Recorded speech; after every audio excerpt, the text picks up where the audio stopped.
এখন আপনারা যে শাকটি দেখতে পাচ্ছেন এই শাকটির নাম হলো পুঁই শাক। তো আজকে আমি দেখাবো কিভাবে আলু এবং পুঁই শাকের চচ্চড়ি বানানো হয়। তো শুরু করা যাক। প্রথমে আমরা এই পুঁই শাকগুলোকে ভালোভাবে কেটে নিলাম, ঠিক এভাবে যেভাবে দেখানো হচ্ছে, এবং কেটে নেওয়া শাকগুলোকে অন্য একটি ঝাঁকায় রাখলাম।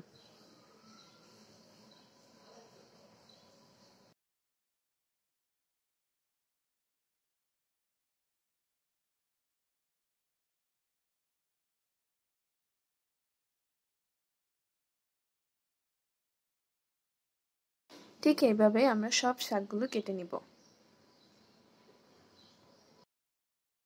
এরপর আপনারা দেখতে পাচ্ছেন কেটে নেওয়া শাকগুলোকে পানি দিয়ে ভালো করে আমরা ধুয়ে নিব। তারপর কিছু আলুকে আমরা কেটে ভালো করে ধুয়ে অন্য আরেকটি পাত্রে রেখে নিলাম এবং একটি কড়াইয়ের মধ্যে তেল গরম করে সেখানে রসুন ও মরিচ ও পেঁয়াজকে ভেজে নিব।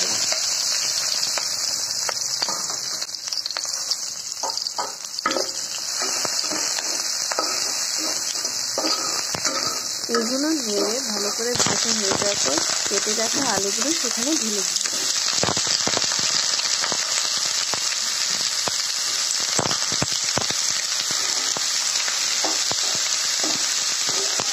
আলুগুলো ভালো করে আমরা নেড়ে নেব।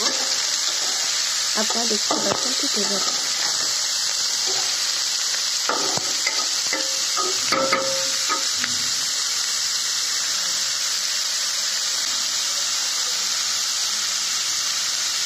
তারপর আমরা সেখানে 1 চামচ হলুদ এবং তার সাথে 1 চামচ লবণও অ্যাড করলাম। তারপর আমরা সেগুলো ভালোভাবে মিশিয়ে নিলাম।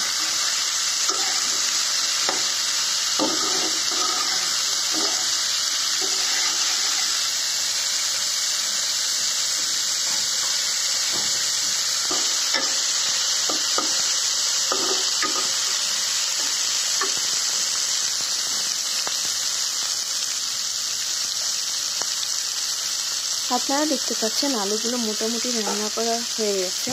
তারপর আমরা আমাদের কেটে রাখা পুঁই শাকগুলো সেখানে ঢেলে দিলাম এবং পুঁই শাকগুলোকে ভালোভাবে নেড়ে রান্না করার জন্য প্রস্তুত করে নিলাম।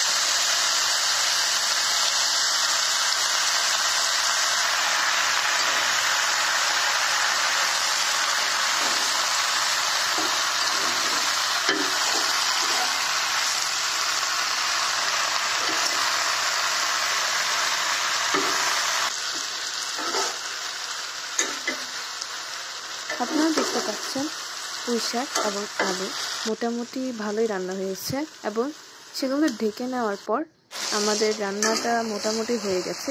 এই চচ্চড়িটি রান্না করতে আমাদের 5 থেকে 10 মিনিট সময় লাগতে পারে।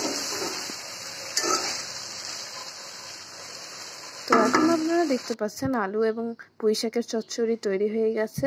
এতে রয়েছে ভিটামিন এ ও সি সমৃদ্ধ পুষ্টি এবং অ্যান্টি আয়োডিনও রয়েছে, যা আমাদের শরীরের জন্য অত্যন্ত উপকারী।